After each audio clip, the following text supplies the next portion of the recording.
여러분 안녕하세요. 아빠쌤입니다. 드디어 우리가 배웠던 내용을 바탕으로 문제를 풀어보는 도전수학 시간이 돌아왔습니다. 수학으로 환경을 읽어본다고 하는데 우리가 배웠던 비와 비율이 이 환경과 어떻게 관련이 있는지 한번 알아보도록 하겠습니다. 자, 지난 시간에 배웠던 내용 확인하고 오늘 수업 속으로 들어가 보도록 하겠습니다. 지난 시간에는 선생님과 함께 백분율이 사용되는 경우에 대해서 알아보았습니다.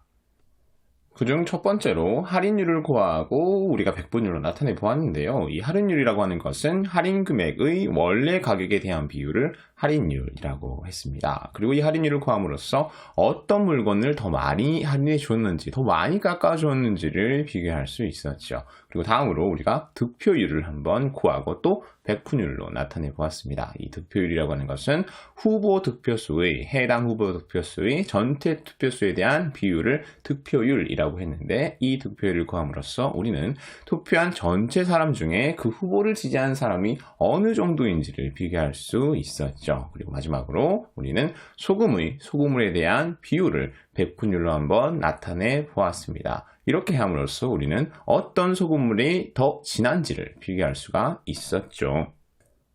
자, 그러면 오늘 수업 속으로 들어가 보도록 하겠습니다. 수학으로 환경을 읽어볼까요? 지혜가 병 재사용 현황을 조사하고 쓴 환경 보고서입니다. 보고서에 적힌 상점용 병과 가정용 병의 출고량에 대한 빈병 회수량의 비율을 백분율로 나타내고 비교해 봅시다 라고 했네요. 백분율은 반올림하여서 자연수로 나타내래요. 지혜가 쓴 보고서 한번 읽고 문제풀로 가도록 하겠습니다. 매립된 폐기물이 분해되는데 100년 이상이 걸린다고 한다. 이대로 폐기물을 매립하면 매립장의 잔여 사용 연수가 10여 년뿐이기 때문에 폐기물 발생량을 줄이고 병을 재사용하는 노력이 필요하다. 특히 가정에서 사용한 병의 재사용 비율을 높여야 한다. 병을 재사용하려면 병 안의 내용물이나 이물질을 비우고 배출해야 한다. 환경을 보호하는 병 재사용. 우리 집에서부터 적극적으로 실천해야겠다. 라고 우리 지혜가 보고서를 열심히 써주었네요. 자, 그렇죠, 여러분. 최근뿐만 아니라 이 환경이 굉장히 문제가 되고 있습니다. 그래서 빈병뿐만 아니라 여러분 플라스틱도 지금 굉장히 많은 문제가 되고 있죠. 그래서 빈병 그리고 플라스틱 우리가 제대로 재사용을 할 수 있도록 분리배출을 잘 해야 할 것입니다. 자, 그러면 문제풀로 넘어가 보도록 하겠습니다. 구하려고 하는 것은 무엇인가요? 자, 이 문제에서 우리가 구하려고 하는 것은 무엇이죠? 그렇지. 상점용 병과 가정용 병의 출고량에 대한 빈병 회수량의 비율을 백분율로 나타내고 비교해 보는 것이 이 문제에서 우리가 구해야 할 것 되겠죠. 다음으로 넘어가서요. 어떤 방법으로 문제를 해결하면 좋을까요? 라고 했네요. 자, 우리가 백분율로 나타내고 비교를 해야 되기 때문에 그 전에 무엇을 해야 되죠? 그렇습니다. 우리는 비율을 구해야 합니다. 그래서 상점용 병과 가정용 병의 출고량에 대한 빈병 회수량의 비율을 먼저 구해야 되겠죠. 그리고 이 비율을 어떻게 한다? 그렇습니다. 백분율로 나타낸다. 그리고 서로 비교해 본다가 이 문제를 해결하는 방법 되겠죠. 그럼 해결해 보도록 하겠습니다. 병의 출고량에 대한이라고 했으니까요. 출고량이 기준량이 되어야 되겠죠. 그리고 빈병 회수량의라고 했으니까요. 병의 회수량이 비교하는 양이 되어야 할 것입니다. 그래서 병의 출고량에 대한 빈병 회수량의 비율은 출고량 분의 회수량이 되겠죠. 자, 비율을 어떻게 나타내야 되는지 알았으니까요. 먼저 상점용 병부터 한번 비율을 구해보도록 하겠습니다. 상점용 병의 출고량은 35억 1000만 병입니다. 자, 그리고 회수량은 그렇지 32억 5천만 병이죠. 그래서 상점용 병의 비율은 35억 1000만 분의 32억 5천만인데 자, 이거 숫자가 너무 크죠? 0이 너무 많아요. 자, 0을 한번 떼어주도록 하겠습니다. 여기서 0을 뗀다는 것은 그렇지 기준량과 비교하는 양을 각각 1000만으로 나눈다는 의미가 되겠죠. 자, 0 떼면 어떻게 돼요? 그렇습니다. 상점용 병의 출고량에 대한 빈병 회수량의 비율은 351분의 325가 되겠죠. 다음 가정용 병의 비율 구하도록 하겠습니다. 가정용 병의 출고량은 16억 병입니다. 그리고 회수량은 그렇지 8억 2천만 병이죠. 그래서 가정용 병의 비율은 16억 분의 8억 2천만인데 자 0이 너무 많죠. 그렇습니다. 상점용 병과 마찬가지로 기준량과 비교하는 양을 각각 1000만으로 나누어 주도록 하겠습니다. 그러면 가정용 병의 비율은 160분의 82가 되겠죠. 자, 비율 구했으니까요. 100분율로 바꿔줘야 되겠죠.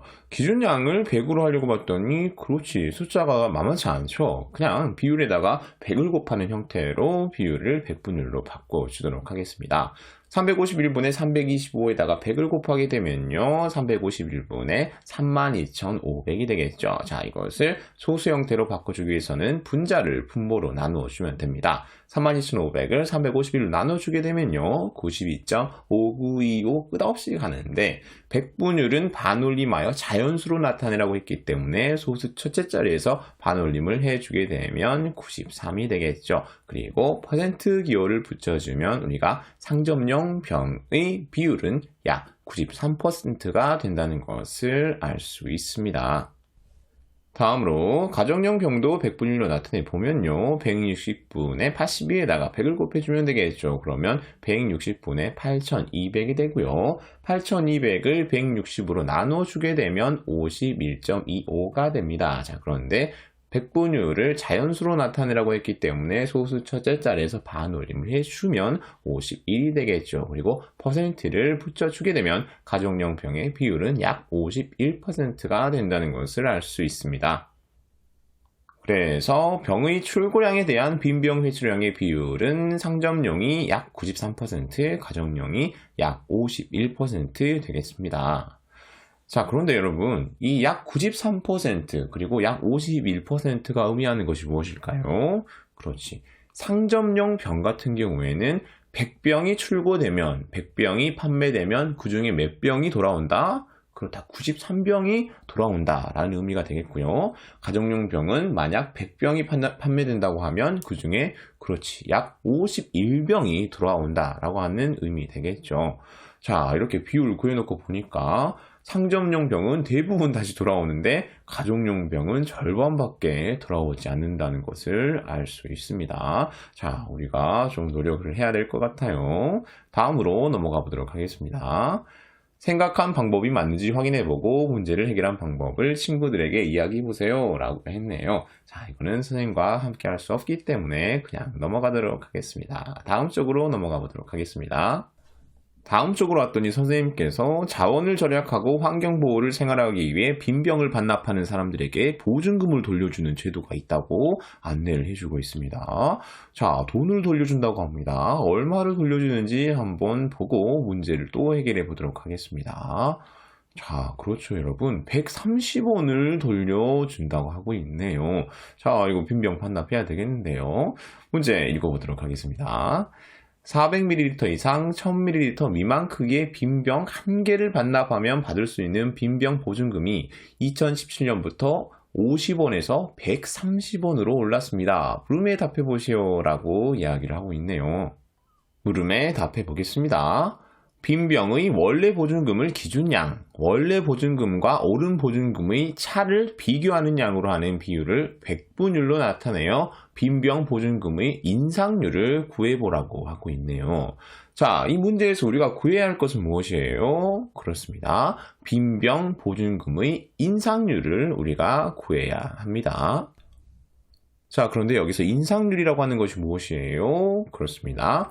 원래 보증금을 기준양으로 하고요. 원래 보증금과 오른 보증금의 차를 비교하는 양으로 하는 비율을 인상률이라고 합니다. 자, 인상률 어떻게 구해야 되는지 알았으니까요. 인상률 구하고 100분율로 나타내 보면 이 문제를 해결할 수 있겠죠. 빈병의 원래 보증금은 50원이었습니다. 그리고 원래 보증금과 오른 보증금의 차는 그렇지. 오른 보증금 130원에서 원래 보증금 50원을 빼주면 구할 수 있겠죠. 그러면 80원이라는 것을 알 수 있습니다. 그래서 빈병 보증금의 인상률은 50분의 80인데 이것을 백분율로 나타내기 위해서는 그렇죠. 여기에 100을 곱해줘야 되겠죠. 그러면 160이 됩니다. 자, 그리고 여기에다가 무엇을 써줘야 돼요? 그렇습니다. 퍼센트를 써주어야 되겠죠. 그래서 빈병 보증금의 인상률은 160%가 된다는 것을 구할 수 있습니다. 물론 비율에 100을 곱하지 않고 비율의 기준량을 100으로 나타내 준 다음에 그 기준량 100을 다시 퍼센트 기호로 바꿔줌으로써 비율을 100분율로 나타낼 수도 있었습니다. 다음으로 넘어가겠습니다. 다음 두 가지 조건 중 한 가지 이상을 바꾸어 새로운 문제를 만들고 친구와 함께 문제를 해결해 보세요. 자, 친구랑 함께 문제를 해결할 수 없죠. 자, 그래서 선생님이 이 두 가지 조건을 모두 바꾼 새로운 문제를 여러분에게 보여주도록 하겠습니다. 동영상 잠깐 멈춰 놓고요. 여러분 문제 먼저 풀어보세요. 자, 여러분 다 풀면 선생님이랑 함께 풀어보도록 하겠습니다. 모두 해결해 보았나요? 그럼 같이 하도록 하겠습니다.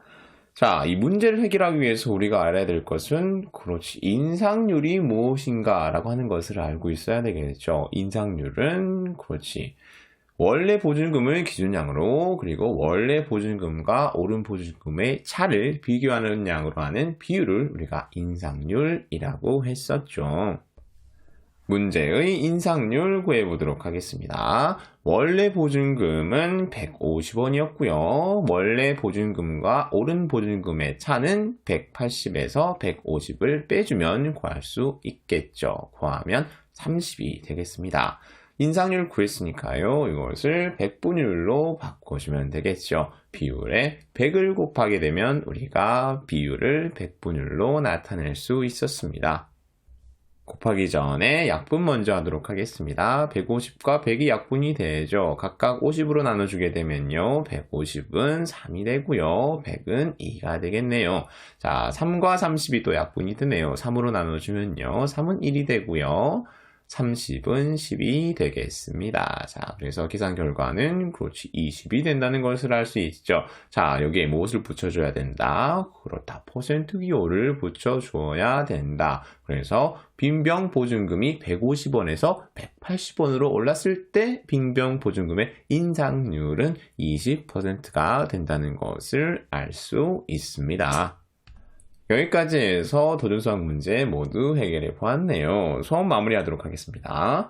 오늘은 선생님과 함께 도전수학 문제를 풀었는데요. 여기에서 우리가 두 가지 교훈을 얻을 수 있었습니다. 그중 첫 번째는 그렇지, 재활용. 우리 집에서부터 적극적으로 실천하자가 첫 번째 교훈 되겠죠. 그리고 두 번째 교훈은 무엇일까요? 그렇지, 여러분.